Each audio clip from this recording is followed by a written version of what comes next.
Episode 27. Episode 27 of the original Underseasoned podcast. What do we got inside of this episode? Righto, inside this week we have got a massive barbecue flex. We've got a dropped pie. We've also got a double-decker taco truck. We've got sweet pork treats, and we have some steak redemption. All right, well, we have got an action-packed episode. We've got so much to get through, so we're just going to jump straight into it. Straight into the fuck-up of the week. Okay, so this is the first one. Ooh, that hurts. So this one was posted by Zach Olgan, and he says, I'm not going to name the chain, but my sister, she sent me this from work, and what we are looking at here is about 50 racks of ribs. They're all on trays, and they're now on the floor. Yeah, luckily they're not all on the floor like this. You're not going to lose all your yield there, but I mean, it's still probably a mishap you don't really want to be happening. Yeah, I think it looks worse than what it is because most of those racks are actually still on the tray. And look, most people in the comments said, wash that off, just go about your business. And I guess if you were at home, you would, but in a commercial setting, they probably lost a couple of racks there. I think it looks worse than what it is. I bet you they're pretty grateful they hadn't already had the rub applied to them because then that would have made a lot more mess. Good looking racks of ribs though. Oh, mate, the marbling in that pork just looks delicious. Yeah, so I'm not sure where this is, but someone had a bad day. Yes. Oh, well. All right, let's move on.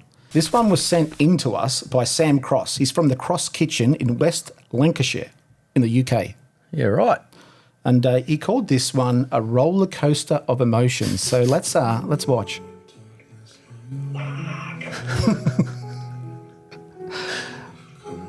Oh, no, I know what's going to happen. He's doing well, though.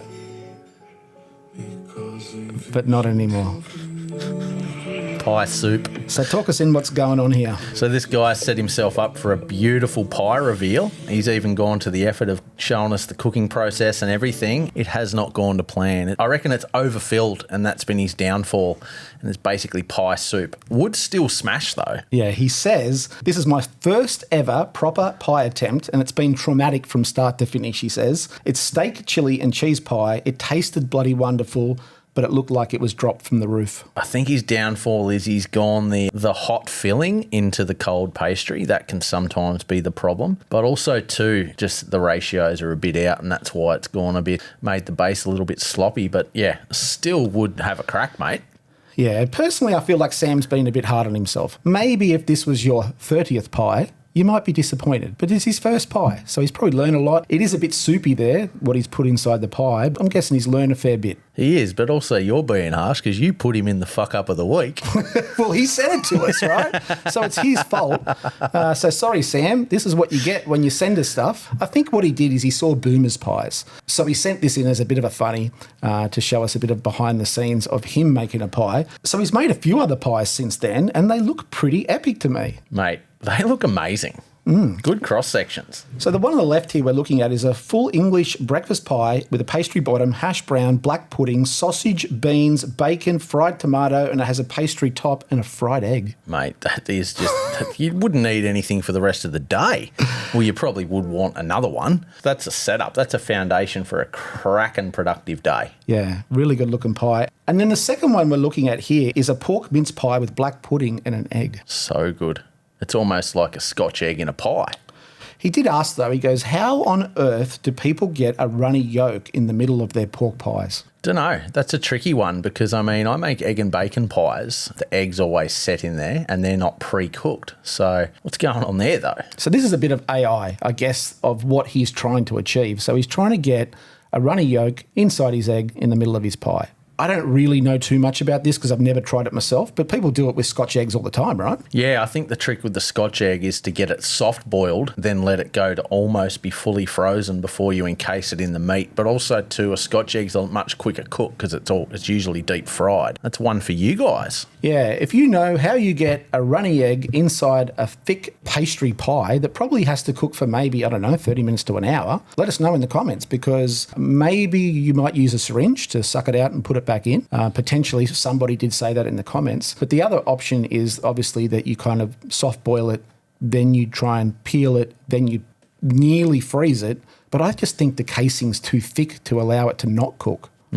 I could be wrong. Yeah, it's definitely one for the pie cooks out there. I'm sure someone knows. All right.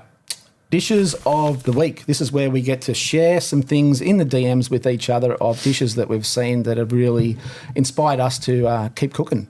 Bloody oath. Number one. This one, it's wild, isn't it? That's crazy good. So this one's posted by Simon. Now, he's featured on the show a few times, and this dish is called a Pho Pastrami. Looks easy.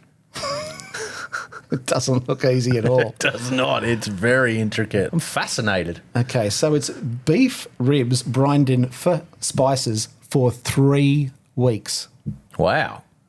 That blew me away to start with, right? So pho is a traditional Vietnamese broth, and he's used that to basically brine the meat, or the beef rib in this case. Crazy. What's the theory behind the 3 weeks? Do you reckon it needs that long to penetrate? I'm not sure, but I'm going to go through the rest of the process, and it gets complicated, so bear with me for a second. He says he then smoked it till the stall, and then he braised it in a miso, soy, and orange peel stock until it was tender.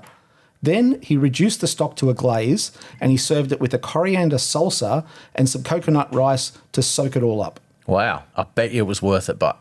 He says it was a wow moment indeed. And if you can see what we can see right now is probably some of the most spectacularly coloured beef rib I've ever seen. And that fat through the beef rib too, the marble has stayed intact, so it'll be a good texture too, I reckon. Yeah. So when we're talking about future school barbecue, this is the evolution of it, right? I mean, you're not just putting a rub on it, you're just infusing those flavours right into the meat. Bloody oath. And hoping that after those 3 weeks it's good. I'm not quite sure about the 3-week brine, but hey, if it works, I mean, it bloody looks like it works. It looks like it works, yes. That is sensational cooking and full marks from me. Bloody hell. Sensational. Absolutely sensational. Okay, next. Next, we got some Spam Sushi. We do. So it's posted by Big Attitude, and this is Spam Musubi B, and it's a Hawaiian invention. The Spam is pan-fried to crisp it up a little bit, and then it's glazed in normally a teriyaki sauce. It's laid on a bed of sushi rice, topped with Japanese seasoning, and then wrapped in nori. Yeah, and I think the Spam influence goes all the way back to the Second World War when the Japanese and the US occupied Hawaii. The US obviously brought the Spam provisions, and the Japanese had the sushi influence. So don't quote me on that, but that's what I do believe is the heavy Spam influence in Hawaii. Yeah, well, I think it was a big source of protein for them back then, wasn't it? Yeah, there wouldn't be too much wild protein running around. Now, I want to try this one in the studio. Yeah. And I've got a twist, and I think you might be interested, right?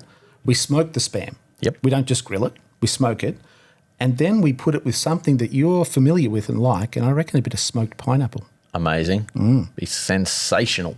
I mean, you like it on pizza, why not sushi? Well, see, when I lived in the UK, I was a sucker for a big gammon steak, which was a beautiful, big cured pork steak, essentially, that tasted like a giant bit of ham, and that was quite often served with egg and pineapple. Okay. Can you put this on our list of dishes of the week? Yes. We do love a cook-up. It looks simple, but I reckon it's going to be tasty. I reckon it'll slap. And are we doing sushi as well? Or? Well, we probably could. Maybe we could do both, but I think the flavour profile would be the same, doesn't matter how you prepare it. Yeah. So good. Next up, this one is from a good friend of ours. His name's Ben, and he's a pitmaster at Black Bear Barbecue in Sydney, Australia. These are banh mi dumplings cooked on a flat top, but they're a smashed banh mi. They're a banh mi. Is that how you say it? No, Ben. Oh, all right, you got me on that one. That was a good one. But tell me what we're looking at here. So basically, we've got a dumpling pastry, some pork mince, and then all the banh mi spices, basically served up like a smash burger. This was a bit of a reminder that Ben is probably the king when it comes to some of these future school dishes. I was stoked to see this one make the Instagram, mate. It's one of those dishes that you see that's so simple yet so cool, and you're like, why didn't I think of this? Yeah. Like, I don't know whether he invented this dish, but it's so cool. It's so good. So Ben has a lot of great content. You can check him out at HD Vision on Instagram. Yep, H Division, send it. Okay. Videos of the week. So done with our dishes of the week, videos of the week. We just generally share some barbecue related, some meat related, but it could be anything food related, sometimes not even food related, right? This one is definitely meat related. This is, and this is what we've touched on a couple of episodes back where we mentioned the big 96er steak, and we figured that it probably did come from the top of the leg of the cow. And this one's down the road in Sydney at the Australian Meat Emporium. This is the exact process of how they get that steak. Yeah, so it's a good visual representation of where it comes from. So the steaks are cut from from the cross-section of the beef hindquarter. They feature a combination of the eye-round steak, silver-side steak, the knuckle and the top side. And it's about 30 centimetres to 45 centimetres in diameter as a single steak is what they say. Wow, how many's that feeding? Well, I didn't know, but I got interested to find out, right? Because I'm like, ooh, what does one of these things weigh? Because I thought they might weigh 5 kilos or 3 kilos. The one that we did in New Zealand that I took that photo of, I think that was like 7 kilos. I asked old ChatGPT and it said about 3.5 to 8 kilos. Now, it's obviously going to depend on how big the cow is and how thick you cut the steak. But the interesting part for me is it said it probably serves 6 to 10 people, which is about right. Yeah. But underneath that, it says, unless you're in Texas or at Meatstock. ChatGPT seems to know about us. That's because you keep feeding the machine, mate. But no, I mean, if you think about it, I mean, 3.5 kilos is, if that's on the smaller end, that's still going to feed, like, how many times do you eat a 500 gram steak? I don't think I could get past 500 grams these days. Yeah. Not with some sides anyway. Yeah. When I was young, you know, you'd get the kilo steaks at the pub and you'd try and finish them, and even that was a challenge. But yeah, bloody now oath. I don't know, 500 grams would be where I'd hit. So. Oh, mate, because you just know that it's going to spend all night digesting that and you're not going to sleep real well. All right, well, thanks to ChatGPT for your plug of Meatstock. Bloody oath. Okay, so this is the next one. It was sent to me by yourself, right? And it's probably one of the coolest things I think I've ever seen. It is a double-decker taco truck. Yeah, but look how modified it is. It's got the airbags. I mean, it's got the sick murals up the side, and it's pretty much a combination of everything I'm into, you know, graffiti, airbrushing, tattoo, you know, modified lowriders, that sort of thing, and tacos. That's the icing on the cake, isn't it? Well, that's the main part of it, you know. So to add all those other cool things to it is just compliment after compliment. Yeah, so this is San Chew's Tacos. So it looks to be a chain of family-owned taco restaurants, and they now have their own double-decker taco bus, and they've titled it the dopest taco truck in the world, and I think they're right. It is, but one thing I just noticed, that thing just came off a trailer, so it's probably not that mechanically sound if they've got to tow it everywhere. Yeah, I'm going to say that this is where it lives. I reckon it's probably not road legal. No, I think they put the airbags in it, and I think it's great for a bit of show, but I'm pretty sure this is where it lives now. I don't think it's going to get around unless they're going to put it on that trailer. Yeah, that's it. But also, too, you'd want to make sure it was a smooth ride, because otherwise all the tables and chairs upstairs are going to bounce around. Yeah, I'm going to say it sits stationary, but they have 6 stores in California. I think this new bus is a new addition for a new store. And on opening day, they pumped out 2,000 tacos. Jesus, that's moving. Pretty cool. So it can obviously pump them out. Bloody oath. So I went stalking because these guys are pretty cool. And from what I can see, these guys are the owners over here on the left, and the food looks banging too. The photo on the right is tri-tip, fresh onions, cilantro, sour cream, and their own chubby sauce. Jeez, so simple yet so good. When it comes to like tacos, I like them complicated, but I like them simple too. Like, give them to me both ways. Yeah, that's it. Just give them to me. Okay, and just when you think this double-decker bus is cool, the restaurants are bloody cool too. Look at the photos, right? They say that each location embodies the vibrant personality of its own community, offering a distinctive dining experience. It's basically just a man cave with a taco shop in it. Yeah. There's just clutter everywhere and cool shit. And, you know, the question is, how many tacos do you want? Yes. Yes. One of yes. Wow, I'm impressed. The fit out, from what we can see here, is just sensational. It's almost like a piece of art in itself. Well, that's it. Every little area and nook and cranny has been seen to, you know, like there's no plain. It's all killer, no filler. Yeah. So if you've ever been to one of these restaurants, can you let us know in the comments what's it like? Because sometimes when you get multiple restaurants, the quality slips. But from what I can see, they get great reviews and people seem to love them. Yeah, that's it. And you've even got, you know, like you might see from that previous photo that it's just going to be a heap of heavily tattooed gangsters and all that sort of thing. But, you know, you've got Nan and Pop here visiting in the upstairs Chesterfield booth. Yeah, they look like they're feeding the granddaughter. So I'm going to say the prerequisite to come to this place is you've got to like food. Yeah, that's it. Doesn't matter. You just got to, you know, have to eat. Okay. All right. This one brings up some bad memories for me. What are we looking at here? We're looking at a very misinterpreted skewer of Wagyu beef.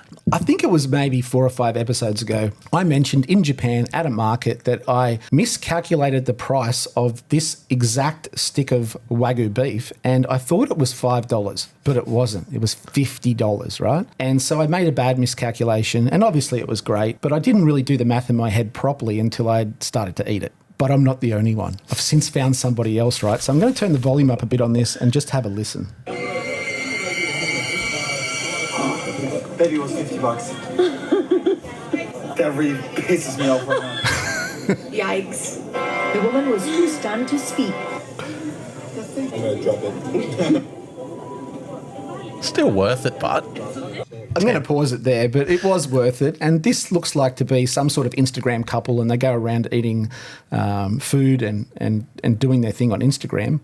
But yeah, it's just ironic. And I think it might even be the same place that they've made exactly the same mistake. I reckon you've influenced them. You reckon? I reckon they're scrambling for content and they're like, hey, remember that under-season show with that real cool guy who got the overpriced beef skewer? And they've flown all the way to Japan. Well, they were in the neighbourhood and they're like, oh, let's do that. Well, I think that's a long bow, but I appreciate, bro. It's okay, mate. I'm here for you. So the video was posted by Total Avalon and it was titled Tourist Trapped. So yeah, I feel a little bit better about myself now. Maybe it's not just you, though. Maybe it's the way these guys actually sell the skewers.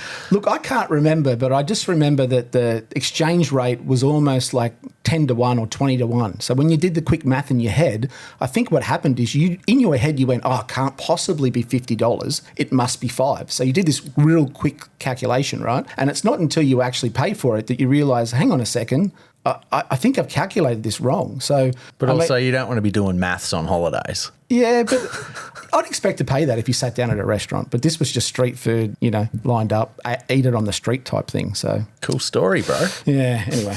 Moving on. Rate My Plate. This is a new segment. It is. I'm excited. Yeah, so we've never done one of these before, but this one was sent to us by Meatbox Barbecue in Plymouth, Devon in the UK, and they are wedding and event caterers, and he says, hey, can I send you a picture of my barbecue tray from last week? What do you think? I think Aaron Franklin wants his tray back. Does he have blue ones, doesn't he? Yeah, I'm pretty sure. But anyway, no, that looks cracking. I'm excited. I love the pork ribs. They're not heavily sauced. They're just the way I like them, and they're just seasoned with what looks like to be just salt and pepper. You've got the mac and cheese, some pulled pork sliders, good house-made snags, pickles, pickled onions, slaw. Yeah, it ticks all the boxes, mate. Yeah, so it's got some street corn there as well, some chopped brisket. Those sausages are cheddar and jalapeno. This is a pretty good looking platter. How are you going to rate it? Oh, mate, I'd like to know a price, but as far as visual appeal goes, I'm lining up for that. All right. Well, we are going to rate it out of 10. From now on, anyone that sends us a platter of barbecue and asks for it to be rated, we're going to rate it out of 10 and we're not going to take price into consideration. Okay, so just based on visual? Yep. Oh, you can't set the bar too high for the first one. Look, let's be a very strong 8.5. Yeah, well, I'm going to go probably 8.6. So pretty close. I don't want to set the bar too high, but at the same time, it looks pretty good. It really does. Usually you look at a platter like that and you can kind of spot where you go, okay, that pulled pork roll doesn't look good or the brisket looks a bit dry. The only thing I could possibly pick is maybe those sausages. But other than that, I think those ribs look fantastic. Yeah, I'm a fan of that, like the dry rib. Yeah. No, well done. Keep them coming. Vinegar slaw. I love a good vinegar slaw. Yeah. Keep it simple. Yeah, well, you need that vinegar because you've got so much going on with the sweetness of the sauces and the saltiness. So the vinegar is the real, it's the neutraliser, isn't it? Look, we really appreciate you sending this in to us. And if you've got a platter of barbecue that you would like us to judge and you think you can beat this, then send it in. Hell yeah. Let's start a riot. Okay. Moving on. News. Barbecue news. Barbecue news or meat news. Let's just call it meat news for this week anyway. And the World Butchers Challenge was on recently, and it happens every 2 years, I think. It might be 3. I think it's 2. And it was held in Paris, and 14 teams travelled from around the world to compete. The setup of this thing was insane. I mean, we've been sort of looking forward to this for a while. Myself, I helped these guys with their merch, I think almost 3 years ago now. So that's how much preparation. This is the Australian team. The Australian team, yeah. So this is how much preparation has gone into it. It was run and done a couple of weekends ago. And yeah, how did it all go? Look, from what I can see in the pictures, and obviously I wasn't there, but it looked very, very professionally run. The stadium, the The stadium seating, the whole area that they had looked absolutely fantastic. First, France on home soil. Pretty hard to beat a team on home soil, Yeah, right? you're not going to beat the French in France. Second was Germany. Yep, didn't they win the first one? They won the previous round, so they were always a hot team. And third was Australia. So our boys come up with the goods. Australia. And this is a massive feat. Like, I mean, at meat stock, when you do it, you got half an hour. It's all, red hot, go. But these guys had 3.5 hours, wasn't it? Yeah, 3.5 hours. So let's go through some of the displays here. Now, I'm going to start with the winning display. This was France's display, and visually it is stunning. It's amazing, isn't it?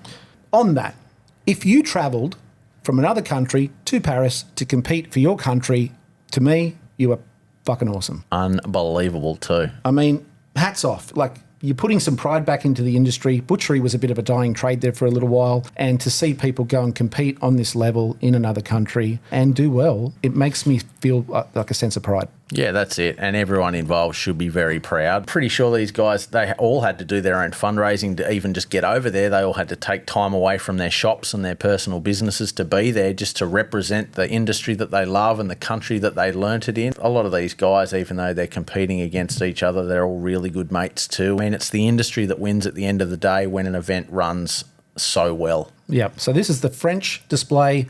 This is the, it's not the greatest photo, but this is the German display here.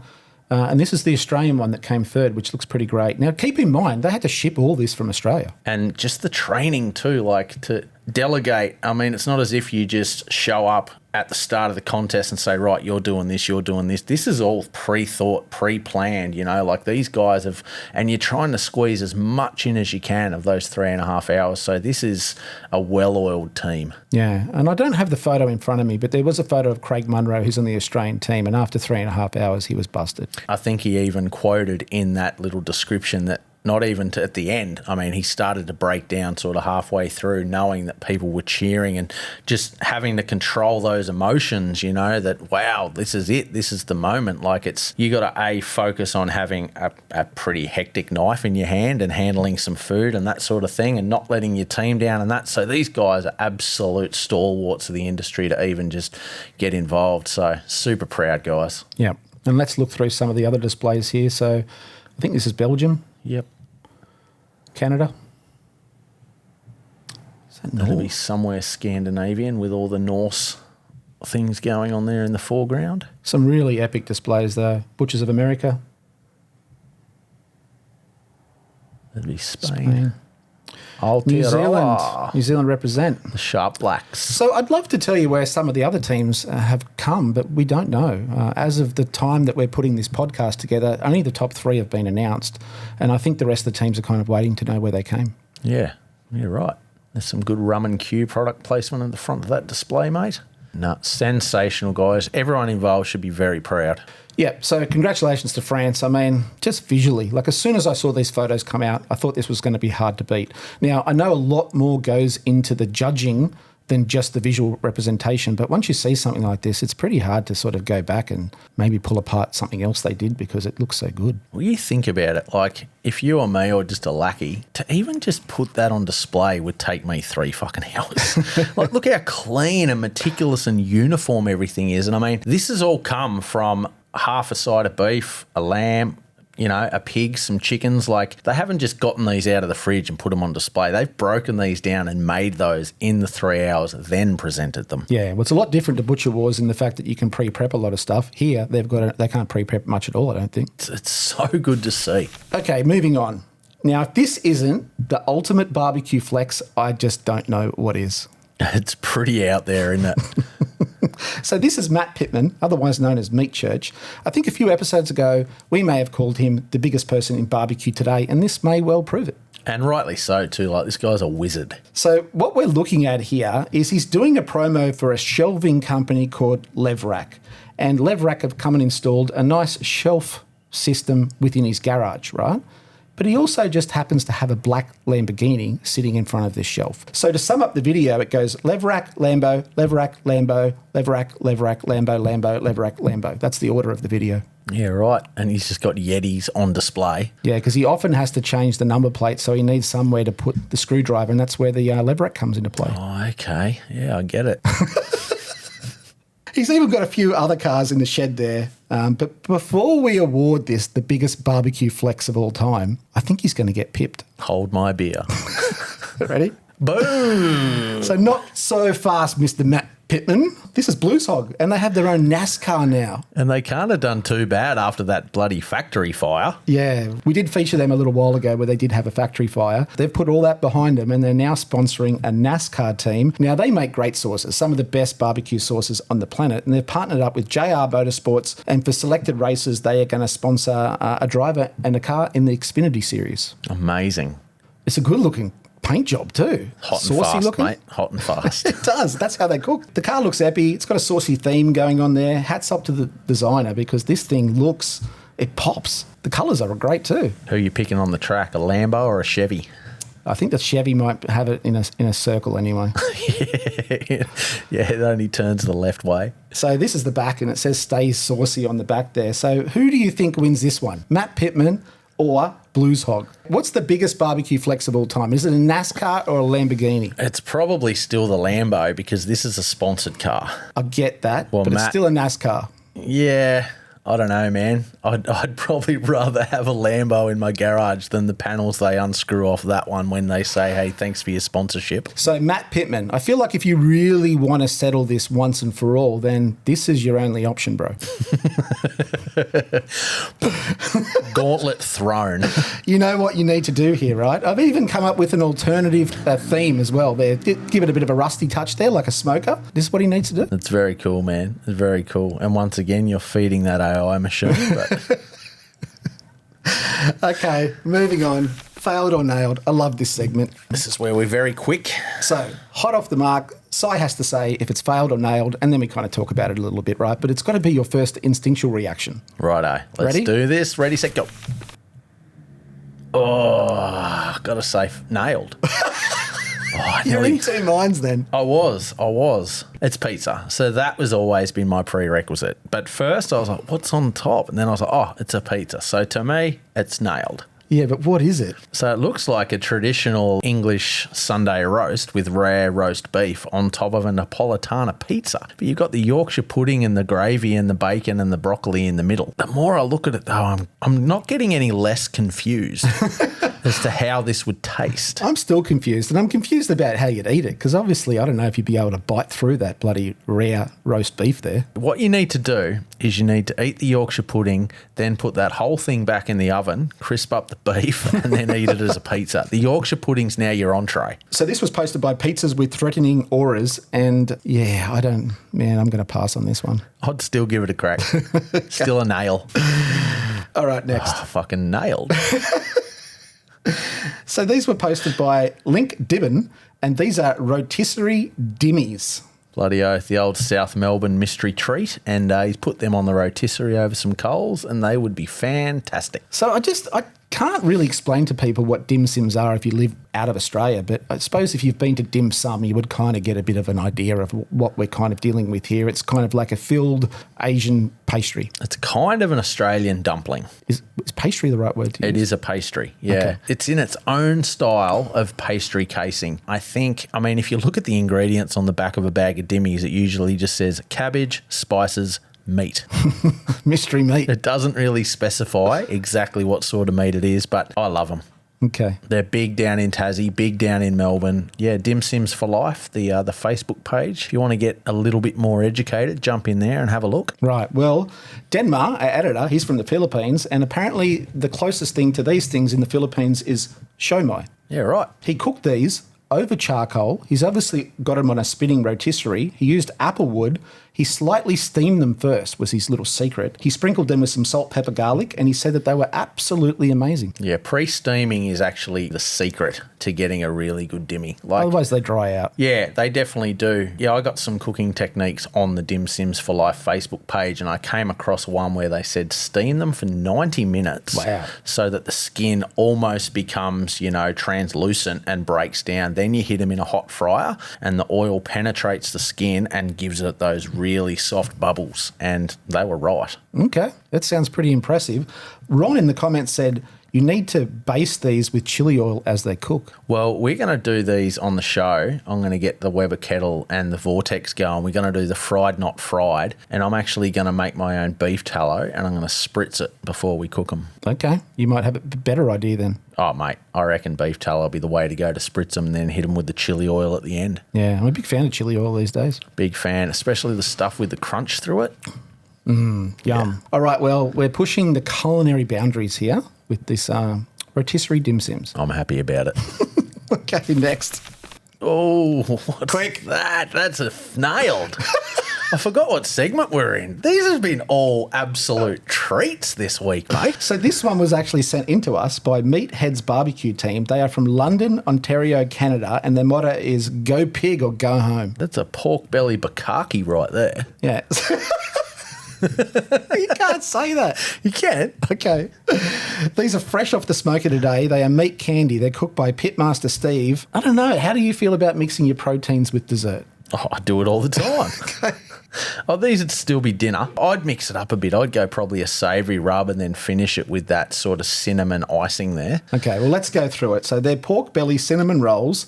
They're cut 1-inch thick strips of bacon rolled into a pinwheel, covered in chipotle, cinnamon, and brown sugar, and then smoked for 3 hours and finished in a bourbon, cinnamon, and brown sugar glaze. I think there is really only one way to figure this out, mate, and that's to cook them. They're also topped then, the white stuff that you see on the top there, that is homemade icing. So good. It's like the Krispy Kreme glaze, isn't it? I don't know. You want to cook these, do you? Yep. Didn't even have to think put them about on that list. We're going to have too many things to cook here in the studio. We'll probably need to get Nick on the show and we can do the lollipops together and finish them like this. Yeah, we do. He's someone who we need to get on the show. We do. He can do them two ways. One's his ways and one is Stephen Lacey's way. So I looked the guys up. They're called Meat Candy. I think they have a barbecue team called the Meatheads Barbecue Team. And they're a husband-wife team. I think they've got into catering and this is their food truck. That's really cool. It's an old postal service truck by the look of it. Yeah, she looks really cool. So I went digging a bit further and this is their smoker. Oh, this got me the first time I saw it. I was like, how the hell is that Perspex not warping? But it's not. It's actually been airbrushed. So I've never seen anything like it. But what's happened here is they've painted the doors to look like what's in the inside and you can see the grates and the meat. But on first glance, it looks like that you've got glass doors. Yeah. That's such a cool thing when you can sort of see what's on the doors and then he opens the doors and you can see the meat on the inside there. It still trips me out that people just live in snow because we don't experience anything close to that. I don't know how they put up with it. Okay, and this is a few of their dishes. So this is wonton chos, taco beef wrapped in a wonton wrapper, deep fried, finished with sour cream and green onions, and it comes with a salsa upon request. Looks amazing. And the other dish here is a barbecue sundae. It's laid with brisket, pulled pork, garlic, smashed fries, and topped with a piece of pork belly. I reckon that'd go better if it was in an ice cream cone. Then you could just eat the whole thing. You reckon? Yeah. Maybe we should do some burnt ends and put them in an ice cream cone. This list, mate, is getting longer. All right, let's move away from food because I'm getting hungry and this is some talking points here and this is a video that you did that's gone viral. She got a couple of million views on TikTok and Instagram each and you cooked a steak in a dishwasher and the internet kind of enjoyed it, I think. We didn't. Usually when a video goes viral, you get bombarded with negative comments, but this one was somewhat positive. For the most part, it was very positive. A lot of people were very keen to try it, and there's a lot of guys popping up now that have done their version and their take on it. About the only criticism was, potentially the microplastics seeping out of the bag. But the irony of that is, if you want to talk about carcinogenics, you should probably not be trolling people from your iPhone. And another thing that copped a real hiding, especially on TikTok, was our accents. I mean, a lot of guys couldn't get around how sort of, I guess, over the top Australian my accent can possibly be. I think one guy actually mentioned that I managed to jam extra syllables in every one of my words. But for the most part, this was a really positive experience. I think because at the end, you showed the dish and there's really no arguing with it, right? I mean, look at it. It looked like the perfect steak. It was the perfect steak. And also, too, if you want to whinge about microplastics, you obviously missed the bit where I said my wife and my daughter ate it. So you're safe. Yeah, I'm safe as. All right. We need to point out something. You're not the first person to do this. No, I went down the rabbit hole, mate, and there's a whole cookbook on cooking in different kitchen appliances. So this cookbook here is from a lady called Lisa Casali from Italy, and she wrote a whole cookbook about cooking in the dishwasher, and she says save energy and water every day using your dishwasher at the same time to cook and wash. Amazing. 2 birds, 1 stone. So I found some of her YouTube videos. Now, she hasn't really kept up with this cooking in the dishwasher thing. It was kind of like a one and done. But she had some videos from 13 years ago that did pretty well. You got to strike while the iron's hot. Come on. Yeah. And she's got some tips for you, right? And for everybody, really. And she says here, Eco Wash. It's good for red meat. I think that's what you used, wasn't it? The Eco Wash. I think so. I'm not sure. But it was a 90-minute cycle. It was. I've got a very POV dishwasher. My options were very limited. I just went the longest because at the start, I just thought, nah, this is bullshit. It's not going to work. Whatever. Just put it in. And it was banging. Right. She says the Eco Wash is perfect for fish and the normal wash is perfect for white meats and shellfish. Yeah, right. And speaking of the Cryovac plastic there, she says, if you're going to try this at home, to cook it safely in the dishwasher, you need to properly close the food in glass jars with hermetic caps and vacuum-sealed plastic bags that are specific for vacuum cooking. So there you go. That's awesome. Any vacuum sealers out there that want to sponsor the show, let us know. We'd love one. Yeah, and we might even get a dishwasher in here too. Bloody oath.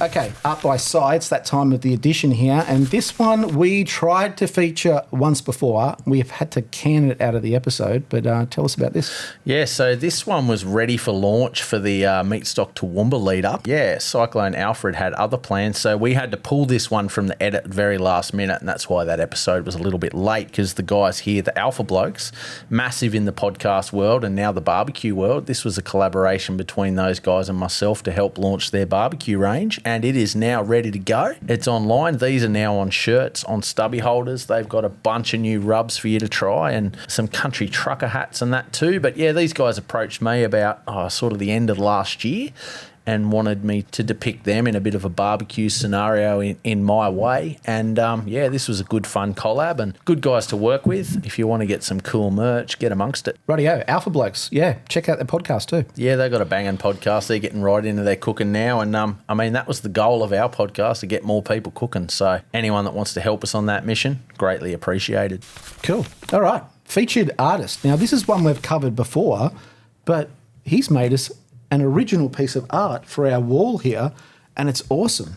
It's so good. And we had to really pick where we put that because there's so much LED and backlighting and all that going on. We had to find somewhere that wasn't too reflective. I'm kind of glad it's not all mirror, because then you probably have me in every shot. So it was done by Panther Hand Painted. Yeah, Panther Hand Painted. They're in Tamworth, and he's done such a good job.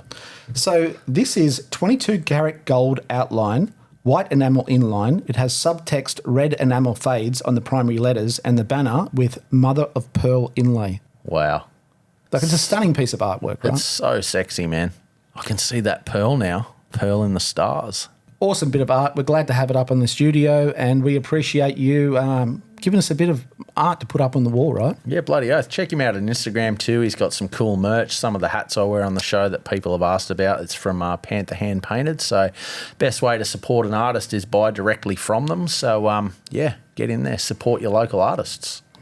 Okay, that brings us to that time of the show where we finally get to eat, and I am starving. That's it, mate. We've got it's not a dishwasher steak, but we've reverse seared another one of those beautiful Jack's Creek's ribeyes or Scotch fillets. We're also going to serve it with a bit of Cowboy butter. Great. Well, I've seen the Cowboy butters go viral on TikTok and YouTube, but I've never really had one. Like, I've had plenty of compound butters, but never this Cowboy butter.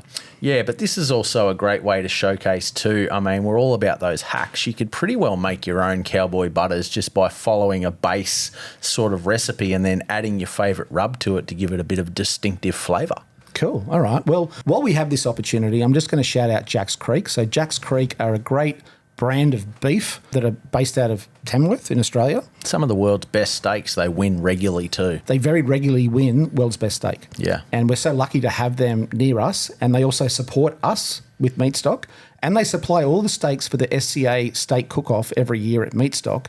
And because Toowoomba didn't go ahead, we pocketed some of these things, and I have been living like a king. So's your wife.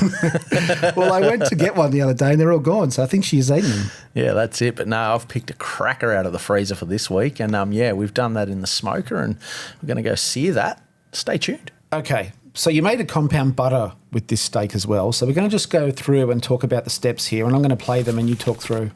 Righto, so I've just got some nice grass-fed butter there. I've cubed it up so it's a little bit more easy to handle. You know, you want to soften it. We've gone in with some paprika and some cayenne pepper. We've also got fresh thyme, fresh parsley and some chives, some freshly minced garlic.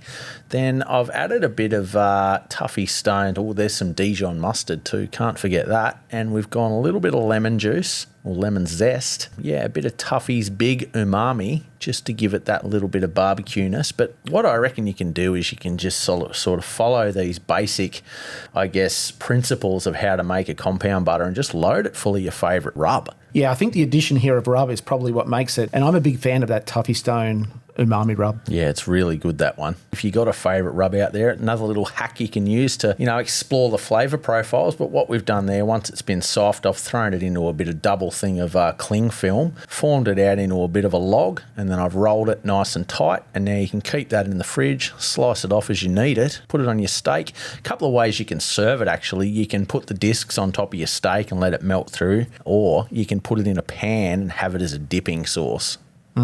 Sounds great. Looks like a sausage. Bloody oath, it's a butter sausage, mate.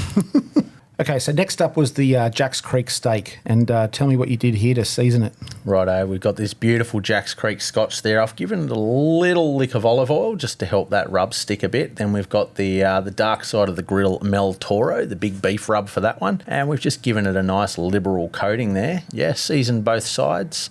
Brought it up to room temperature, which is always important if you want a good, consistent cooking steak. And we've thrown it in the Traeger there. No dishwasher this time, mate, but we've given it a smoke bath at about 225 degrees for about an hour. I like your little wave of it when you put it in, I put it to bed, 99. mate. Yeah, no. How long again? 250? About an hour, 225. Okay, and then Then we've got our cast iron pan super hot. We've hit it with some tallow from Steak Lad. We've also hit it with some grass-fed butter, just because I like the taste and I like the crust that the butter helps give it. So yeah, because this thing's sort of sitting already at about rare 50 degrees internal, it doesn't need long. So we've gone about a minute to a minute and a half on each side, just to get that crust, because it's pretty well cooked to the doneness we want inside. Give it a bit of a butter bath just to add to that flavour. I'm going to turn the sound up here because, God, it sounds good. And that pan, it's just so good. Cast iron is the secret. Get yourself a good cast iron pan. Don't worry about how much it's going to cost you, because your kids are going to be using it and their grandkids if you get a good one. Okay, so this is the finished steak and it looks fantastic, and you've taken it off and you've rested it, and I can't wait to eat this thing. That's it, mate. We're going to sit some of that cowboy butter on top and it's going to be divine. Okay, I'm going to get my stunt cam out for this one as we bring it in, because it looks Can you spectacular. record it properly this time, please, mate? We have done this once before on a different video, Discs. Sit them on there. and I didn't press record. And then there's a whole log of that, mate, for your fridge at home. So the idea is just to let it rest and to let that butter just sort of melt away on there? Yeah, let it rest, or you can just be a pig like me and see that. I've got to put the glove on the right hand this time. But now for the big reveal. Right, let's see if this is as good as your dishwasher steak, because I've got high expectations here. Oh, you've done well, son. How is it? She looks pretty good to me. Can I see the other side of that cross section? Stack them. I want you to stack them on top of each other. Stack them.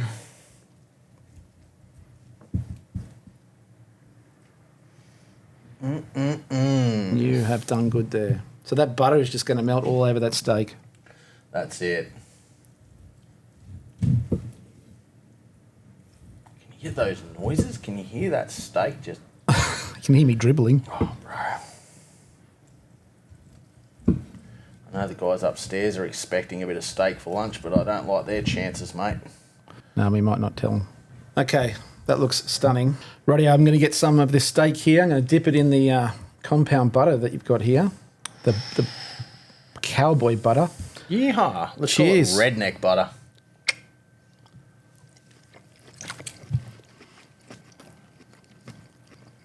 So It just melts in your mouth. It literally does.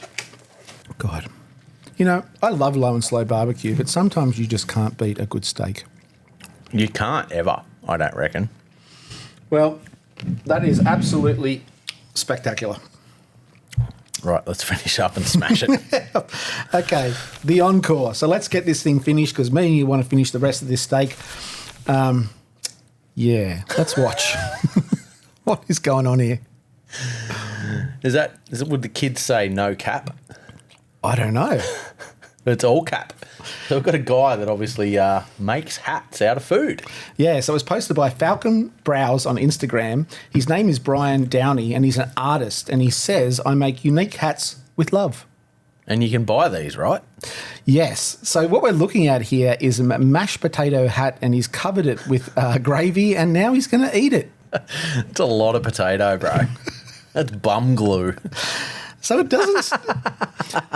So it doesn't stop here. This guy makes hats out of a lot of things. That's the English hat there. He's got a frozen baked beans hat here that melts. We've got the Chinese takeaway hat. And the craziest thing is you can buy these hats. You can buy them on falconbrowse.com. We've got a fried chicken one here. Popeye's fried chicken one too, by the look of that. Chicken and pickles, bro. Why don't KFC in Australia put pickles on their sandwiches? The biggest travesty KFC has made to this date is it doesn't do a brined chicken sandwich like Chick-fil-A. It's got to happen. There you go, KFC. There's a bit of free knowledge. Come on, make it happen. All right, you can buy these falconbrowse.com. They are hats made out of food. He doesn't obviously sell the ones that are going to deteriorate, but he does sell other hats there. Bloody oath. That's it. That's it, mate. Episode 27 in the bag. All right, well, I'm going to wrap this up real quick because I want to eat this steak. Righto. And I'm going to say, see you next Tuesday. See ya.